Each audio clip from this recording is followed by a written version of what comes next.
les copains, il est 11h20. J'ai récupéré le guide et là c'est l'heure de se diriger vers la montagne dans ce magnifique Gamos. Regardez-moi ça, c'est pas beau?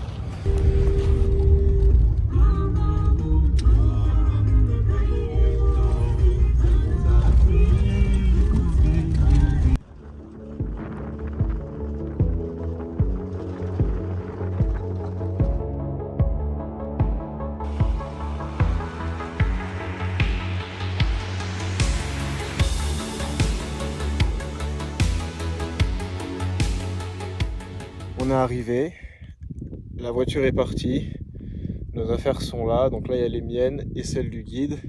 Le guide qui m'accompagne s'appelle Chris, il a l'air bien sympa et il s'y connaît sur la montagne.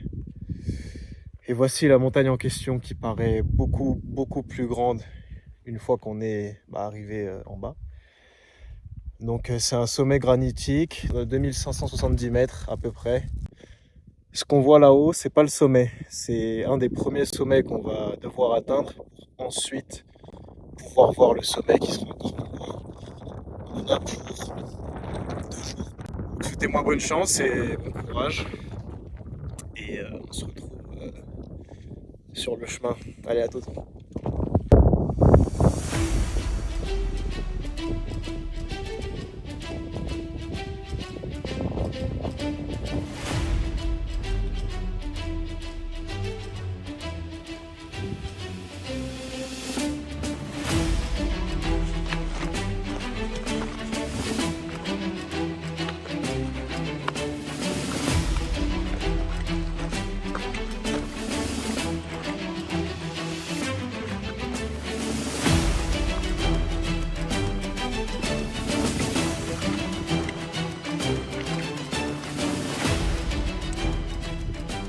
Je reprends mon souffle. Ça fait à peu près 25 minutes qu'on escalade et on est déjà parti de tout là-bas. C'est dès le début assez coriace. Des gros rochers, des grandes enjambées. Faut être costaud. Et mon sac doit peser entre 15 et 18 kilos. Faudrait que je vérifie. Je vous dirai ça tout à l'heure. Aujourd'hui, ça va. Le guide m'a dit que en à peu près 40-50 expéditions, elle n'a vu aucun serpent. Mais il y en a. Faut quand même faire attention, surtout sous les rochers. Hein. C'est pas ce qui manque ici. Et à part ça, quelques antilopes, les damans des rochers classiques. Et ce qu'il y a de beau ici, c'est qu'il y a quand même pas mal d'arbres et surtout une sacrée diversité géologique. Ça fait plaisir de voir aussi des pierres noires, des pierres blanches. Ça ajoute de la diversité à cette montagne que je trouve vraiment magnifique. Et je suis bien content de vous partager ça. Et du coup, le but d'aujourd'hui, ce sera d'aller jusqu'à là-haut, si possible bien sûr. Et une fois qu'on y sera, on arrivera au niveau d'un plateau. Et une fois qu'on aura traversé toutes ces plaines et ce plateau, on pourra se remettre à escalader le sommet qu'on voit pas encore. Parce que voilà, spoiler, on va pas là-haut. C'est pas le sommet, ça, c'est juste un des sommets. On va beaucoup plus loin. Donc pour l'instant ça va, je me porte bien. Même si comme on peut le voir à ces jolies traces, le sac est lourd. Le sac est lourd. Il fait pas trop chaud, il y a du vent, donc ça au moins ça fait plaisir. Heureusement qu'on est en hiver et qu'il fait du coup que 26 degrés, contradictoire je sais. Et voilà. Hein. Hop. Donc là on peut voir bien délimiter les fameux plateaux de basalte, les roches noires. Et là-haut en rose et orange, tous ces gros rochers c'est du granit. Les roches noires c'est du basalte. Et les pierres noires striées d'orange, c'est les dolarites.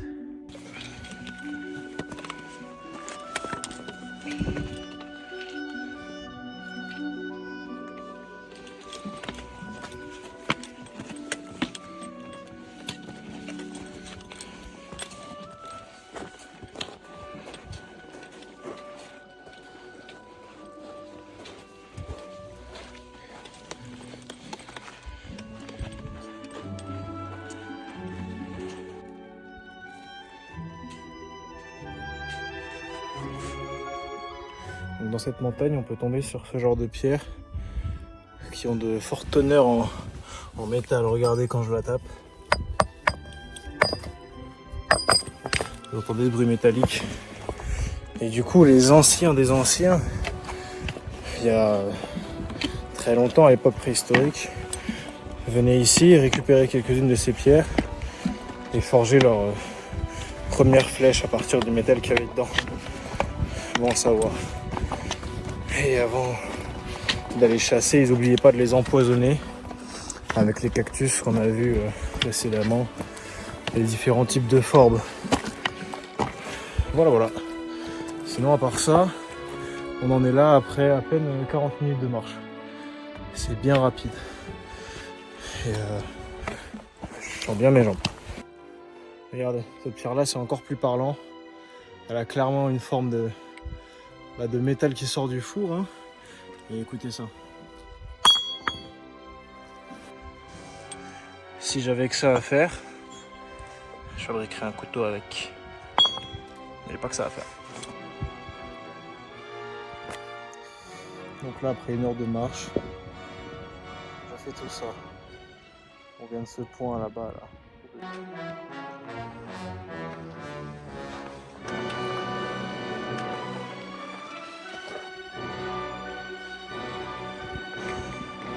On commence la partie des roches plates. On voit pas forcément là, mais c'est du 45 degrés. Alors faut faire attention où on met les pieds. Il faut pas oublier de travailler les jambes à la salle avant de venir. Surtout quand on a 20 kg dans le dos comme moi. Et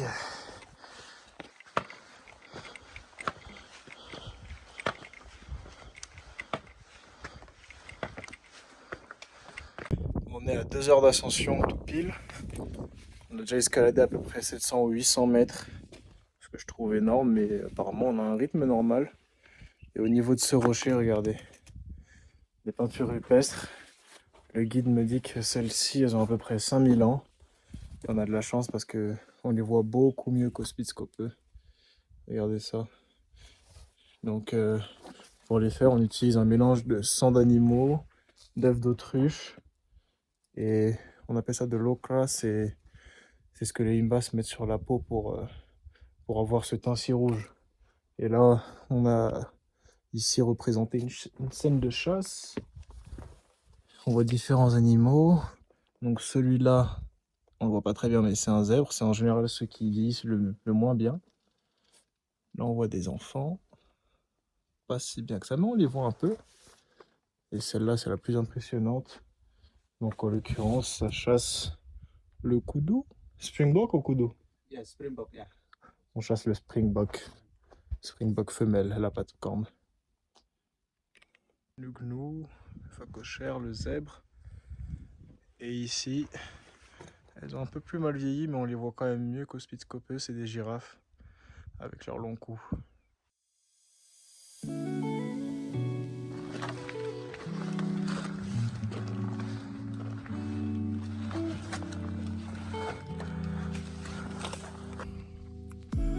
On va aller plus près à ce niveau-là, puis on va se mettre à tourner pour pouvoir contourner ce premier pic.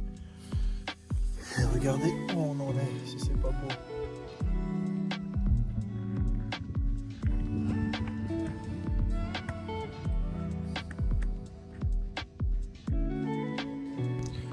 Bon, ça c'est la vue après 3 heures d'ascension. C'est déjà incroyable. Et on est à 30 minutes du premier point d'observation, qui est à peu près à 1800 mètres au-dessus de la mer.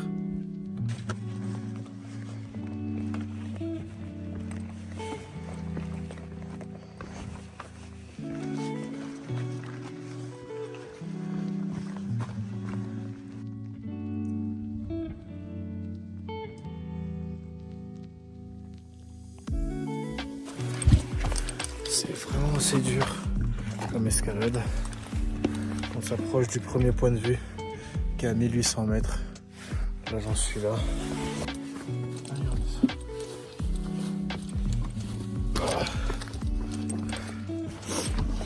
Ah, ça en France, il y aurait des chaînes partout pour pas tomber, et sinon tu te débrouilles.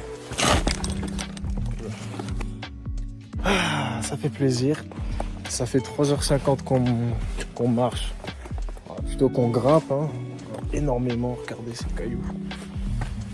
Et le plaisir de vous annoncer qu'on est arrivé au premier point de vue que voici.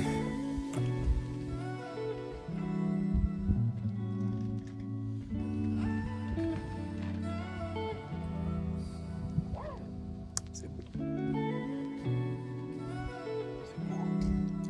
Donc là, on est déjà plus haut que le Spitzkoppe de la dernière fois. Et regardez. Ça a encore l'air énorme. Et ça, là, c'est même pas le haut de la montagne.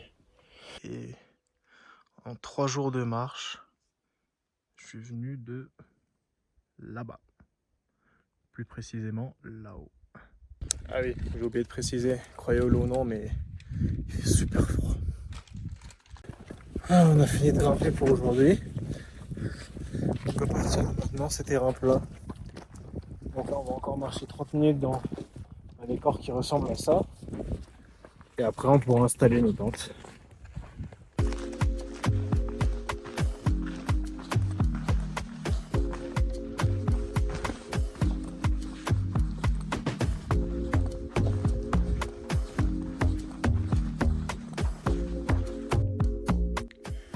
On est arrivé à l'endroit où on peut planter nos tentes.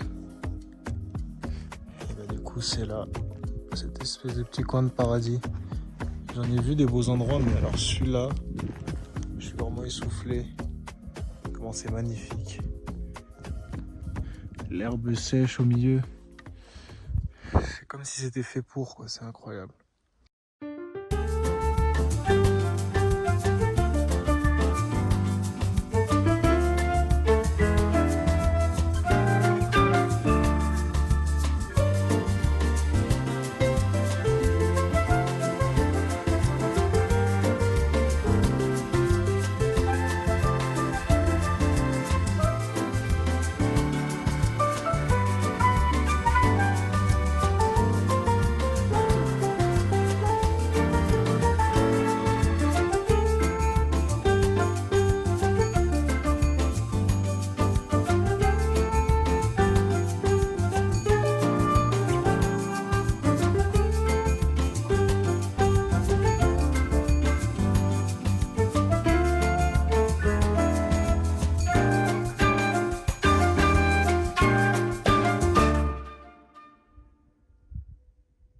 C'est vrai que la ressemblance est frappante.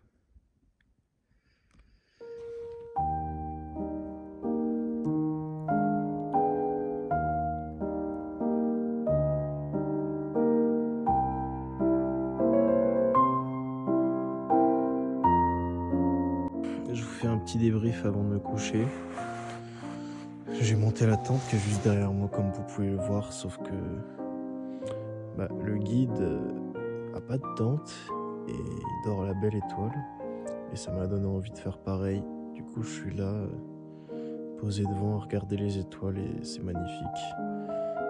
Je vous mettrai des photos. Mais même si c'est pas ma première fois en Namibie et qu'on est habitué au ciel dégagé, être là en haut de la montagne pour regarder la Voie lactée, le ciel, par cette nuit limpide, c'est tout bonnement incroyable. J'ai déjà vu 2 étoiles filantes et du coup c'est la 6e qui passe, non la 7e même depuis le début du voyage. Demain on se retrouve là-haut, on est à la moitié du chemin mais le plus dur est fait. Et vu que le flash dans les yeux il fait mal et il m'empêche de regarder les étoiles après, je vous dis bonne nuit. Salut, il est 6h50, 55. J'ai passé une nuit horrible à cause du froid. C'était cool au début, hein, la belle étoile et tout, mais après je me suis réveillé vers 2h. Je suis rentré dans ma tente et j'ai caillé jusqu'à maintenant. Le guide vient de me réveiller, je vais me réchauffer un peu auprès du feu et on va y aller. 7h10. Il commence à faire bien jour. se réchauffe une petite dernière fois au coin du feu parce que on a les pieds gelés. Et normalement, on sera de retour au camp à midi. Quand je vous dis qu'on avance vite, le tout petit point blanc là, c'est la tente.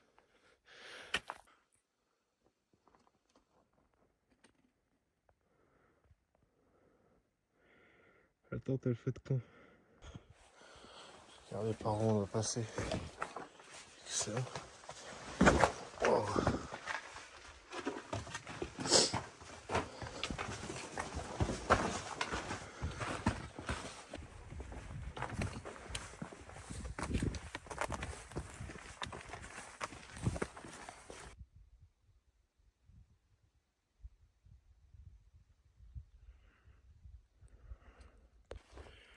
Donc là, après une demi-heure de marche, on arrive à un autre versant de la montagne.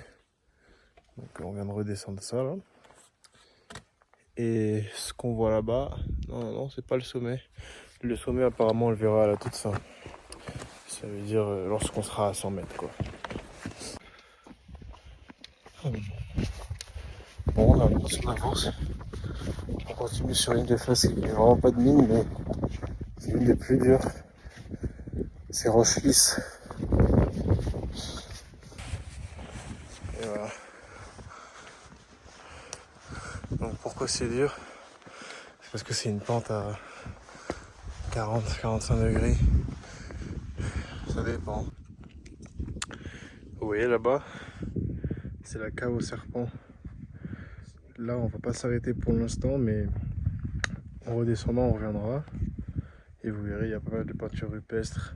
Et on l'appelle la cave au serpent par rapport à un serpent qui est dessiné.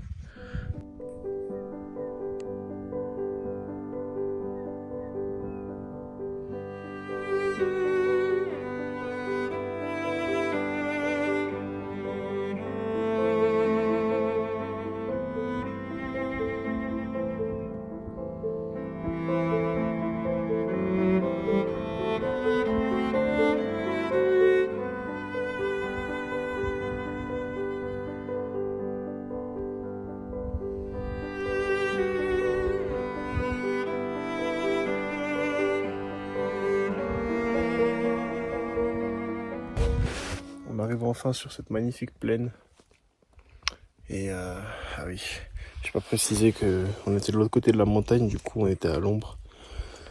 J'ai bien froid, mais là on peut enfin profiter du soleil sur ce beau rocher en forme de canapé. Ça fait plaisir. Apparemment on est à 30, 40, bon peut-être une heure du sommet, en fonction de à quel point je marcherai vite. C'est surtout de la plaine et après il nous reste 2 bouts de montagne.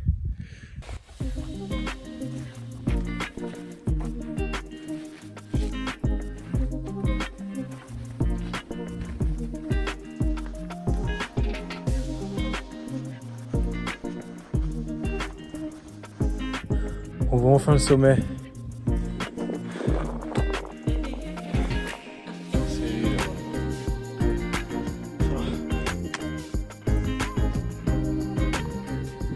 Voilà, donc on voit mieux ce qu'il reste à parcourir. Voici le sommet. Dernier petit casse-croûte. Avant de faire les 300-400 derniers mètres. L'antenne. C'est là-haut le sommet. 100 mètres. Allez, let's go. Allez. C'est les 6 derniers mètres. Ah.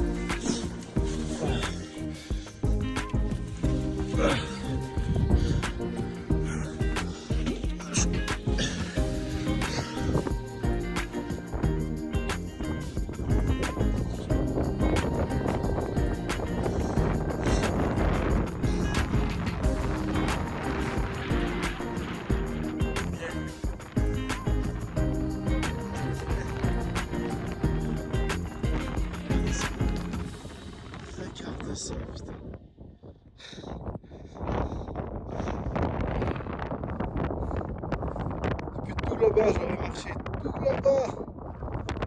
C'est excellent.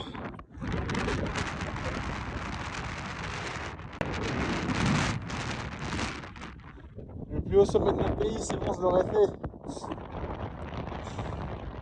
Regardez, là-bas c'est Nice. Salut, on y est. Après 3 heures d'ascension depuis le camp de base, enfin au sommet. Bien entendu, il fait froid, j'espère que vous pouvez m'entendre. Et la vue est incroyable. C'est incroyable. Regardez ces étendues, c'est magnifique. J'adore ce que je fais. C'est tellement bien fait de venir. Regardez ça.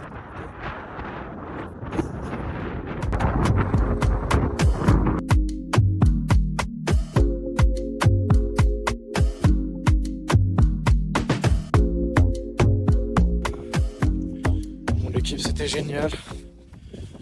J'ai pas pris 1000 vidéos là-haut parce qu'il faisait un froid à tuer. Sûrement on m'aurait aimé mais c'est pas grave, ça valait le coup. Du coup je dis bye bye au sommet. Donc prochain arrêt, la cave au serpent dont je vous parlais tout à l'heure. Et ensuite on se retrouve au camp. Voir la mer derrière le désert. À peut-être 100 km. 115, 120. Bon les copains, on se retrouve après cette première partie de la descente au niveau de la cave au serpent qui s'appelle comme ça, en référence à ce long serpent qui est là. Et là, c'est la première fois que j'en vois. Ils ont aussi représenté des arbres.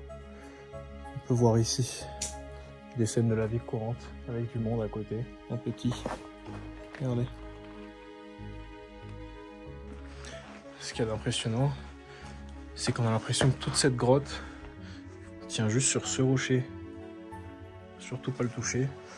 Et du coup, voici les peintures en question. Donc clairement les plus détaillées que j'aurais pu voir jusqu'à maintenant.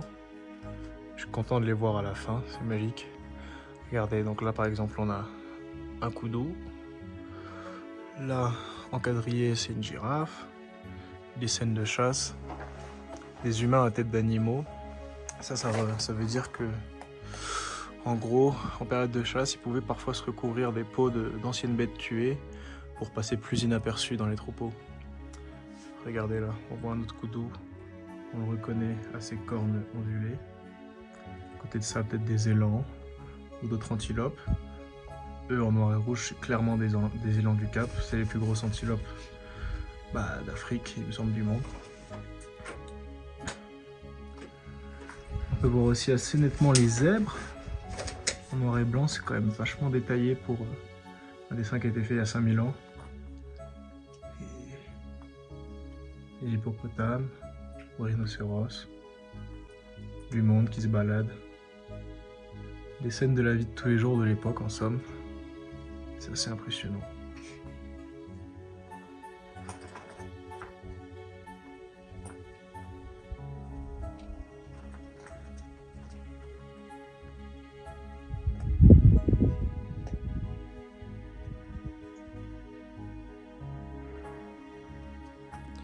Du coup, le guide vient de m'expliquer que les peintures blanches datent d'il y a plutôt 2000 ans, là où les rouges sont plus anciennes et peuvent dater jusqu'à il y a 5000. Regardez en rouge, j'avais oublié de préciser, mais ça c'est un énorme rhinocéros. Et là, on le voit pas mal, un bel éléphant. Mes chers camarades, après un total de 5h40 environ, on est revenu au camp de base.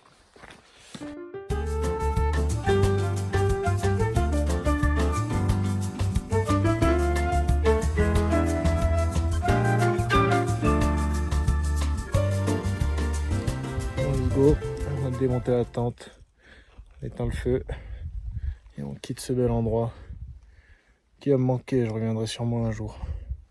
D'ici là, j'en ai des trucs à faire. Bon, allez, on se retrouve en bas de la montagne.